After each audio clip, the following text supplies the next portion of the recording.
epidemiologist and professor in medicine at the University of East Anglia. Professor, thank you so much for your time.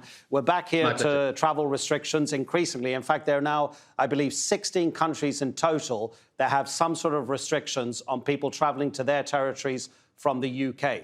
Does it work? Has it been proven to work? No, it hasn't really.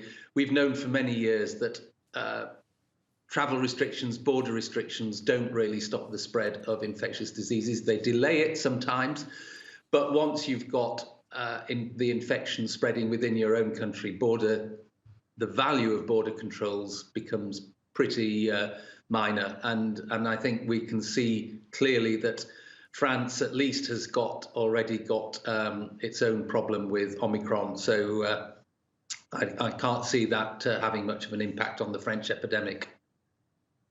Yeah, that was actually the reason the British government a few days ago removed all countries from its red list, because it said, well, we already have Omicron here. Yeah. I'd like to ask you about a much, much bigger picture here. The fact that the WHO has not specifically said and continued to emphasize that the coronavirus is an airborne disease. Right now, we in the UK, and it may well be happening elsewhere, are experiencing two pandemics, that of the Delta variant and that of the Omicron variant. And the WHO, with this reluctance, and I'll give you some examples. The Indian government app literally has a cartoon that says the coronavirus is not airborne. A doctor in Ontario in Canada got onto a bus with an N95, an FFP2, one of those triangular masks, and was told by the driver, you have to take it off and put on a surgical mask. It's been proven by the Max Planck Institute in Germany that those FFP2 masks are 75% more effective compared to the surgical masks.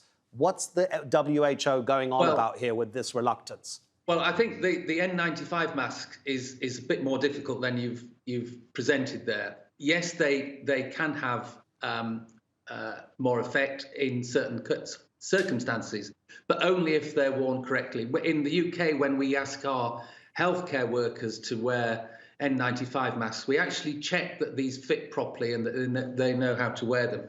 The problem when you're talking outside of hospitals in general population is often people struggle they don't have the right size N95 masks, they don't fit properly, and actually they don't necessarily provide much additional value. And the studies that have compared in the community N95s in most and other masks and more surgical masks show very little difference, actually, but a lot better than often cloth masks, which often don't achieve much.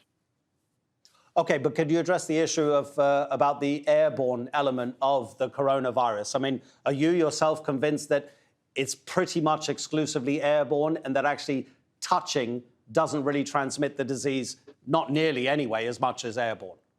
No, I mean, I think you're quite right. I mean, what we call fomite is the technical term, where people touch surfaces where people have been and then transfer the virus to the mouth.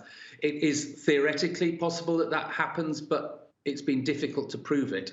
When we're talking about airborne, there's two types of airborne spread. Airborne, there's droplet spread, which is where you're close to people and you inhale droplets from their mouth, and droplets tend to be bigger and they stay in the air body relatively shortly.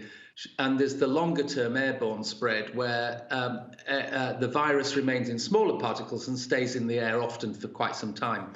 Now, the best evidence is that most transmission is probably with the droplet spread rather than with the airborne spread.